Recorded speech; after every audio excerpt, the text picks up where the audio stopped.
حضرت ابراہیم نے اپنی بیوی حاجرہ کو اور اسماعیل کو خانہ کعبہ کے قریب رکھ دی اور تھوڑا بہت پانی کھانا ان کو دیا. پانی جب ختم ہو گیا تو حضرت حاجرہ کو پیاس لگی اور پیاس کی تلاش میں پانی کے لیے بےتاب ہوئی. اور جب دیکھا کہ بچہ میرا پیاسا ہے، اسماعیل چھوٹا سا لیلی بارن ہے، اس کو پیاس زیادہ لگی ہوئی، اپنی پیاس کو بھول گئی. پانی کی تلاش میں اس پہاڑی پر آئیں دور سے دیکھنے کے لیے، پھر اس پہاڑی پر گئی دور سے دیکھنے کے لیے پانی ملے. اب یہ چکر لگا رہی تھی، 7 چکر انہوں نے مکمل کیے صفا اور مروہ کے درمیان. تو کیا دیکھتی ہیں، پہاڑی پر چڑھی ہیں جب صفا پر، تو دیکھا ادھر ادھر ایک طرف دیکھ رہی تھی، پانی کو دیکھ رہی تھی، ایک دفعہ اپنے بچے کا خیال رکھ رہی تھی. جب بچے کو دیکھا تو جہاں پر دیکھی نہیں ہے، اس جگہ ہے خانہ کعبہ کے قریب ہے، وہاں سے بچے کو دیکھا کہ بچے نے پاؤں رگڑے ہیں اور پاؤں رگڑنے سے پانی ابل رہا ہے، نکل آیا پانی باہر. اس پانی کو زمزم کہا جاتا ہے. پانی بہت زیادہ باہر آ رہا تھا تو انہوں نے آواز دی زم زم زم، پانی کو کہا کہ رک جا.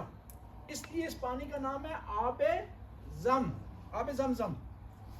اب ان دو پہاڑیوں کے درمیان، صفا اور مروہ کے درمیان آپ نے دوڑنا ہے، سعی کرنی ہے، 7 چکر لگانے. ایک یہاں سے لے کر مروہ تک ایک چکر، پھر مروہ سے یہاں دوسرا چکر ہو جائے گا. قرآن میں ارشاد ہوتا ہے ان الصفا والمروۃ من شعائر اللہ ومن حج البیت او اعتمر فلا جناح علیہ ان یطوف بہما. قرآن کہتا ہے کہ جب آپ حج کے لیے آئیں، عمرے کے لیے آئیں، صفا اور مروہ کے درمیان سعی کریں. اب سارے بچے اس طرف آ جائیں تاکہ ہم یہاں سے سٹارٹ کریں. ٹھیک ہے جی، اس طرف آ جائیں سارے. آپ لوگوں نے نیت وہاں سے کرنی ہے، یہاں سے سٹارٹ کرنا ہے. ٹھیک ہے جی، یہاں سے سٹارٹ، وہاں جائیں گے، پھر وہاں سے واپس آئیں گے. آپ نیت کر رہے ہیں ہم. اور یہ جو سعی ہے صفا اور مروہ کے درمیان، اس میں وضو کی ضرورت نہیں ہے. کرے تو اچھا ہے، طواف کی طرف حاجت نہیں. سعی کرتا ہوں، بولیں سعی کرتا ہوں صفا اور مروہ کے درمیان 7 چکر عمرہ تمتع سے واجب قربتاً الی اللہ. اب چلیں، آپ چلیں اپنا قاری صاحب پیچھے قاری سے دعا pådte چلیں وہاں سے، پھر وہاں سے یہاں آئیں گے. Vi skal gå rundt, ikke sant? For det skal bli 7 ganger, ikke sant? Men hver eneste rund som man går, det har dua. Fra Safa til Marwa. Vi skal lese den bare én gang, ok? Ok. Bismillahirrahmanirrahim. Allahumma. Dere må begynne å gå, alle sammen. Dere må begynne å gå. Allahumma. Inni. أسألك باسمك الذي يمشي به على طل الماء كما يمشي به على جدد الأرض. Ok, vi skal tilbake. Ja. Men vi leser bare ene dua, ok? Men det blir en andre runde. Men vi leser bare en gang, ok? وأسألك باسمك الذي يهتز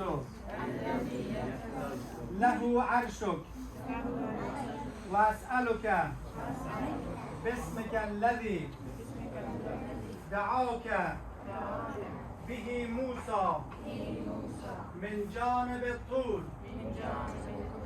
فاستجب له وألقيت عليه محبته منك وأسألك باسمك الذي غفرت به لمحمد صلى الله عليه وآله وسلم. Og så mellom Safa og Marve, det er et sted som har merket med grønn lys. Også med stein som har sånn strip. Der du går der, Hajar har løpet etter vann. Og så mannfolk må gjøre sånn hervele. Hervele, det betyr at du må ikke løpe, men du må gjøre sånn, ok? At du, ja. Ikke, ja, bare mannfolk, ikke kvinner. Mannfolk, når kommer på den lyset, de må løpe sånn, ok? Til de blir ferdig med andre grønnlys, som de har merket fra og til.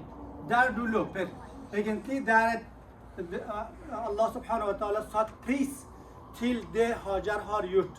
Og det er en ærbarhet, det er en dyd til kvinner, som Allah sier at inna safa wal marwata min sha'airillah. Der Hajar har løpet etter å redde livet til Ismail. Allah sier safa og marwa, det er min sha'airillah.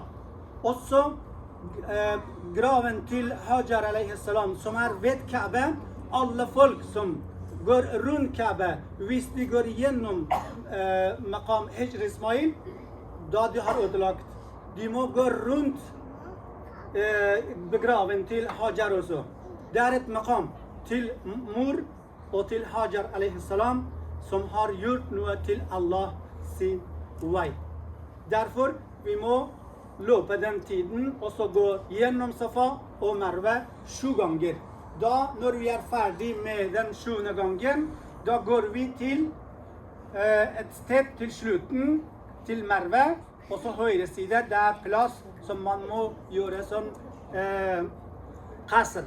Qasr, det betyr at man må klippe alle kvinner og mann, de må klippe et sånn rundt av håret sitt, noe tallet.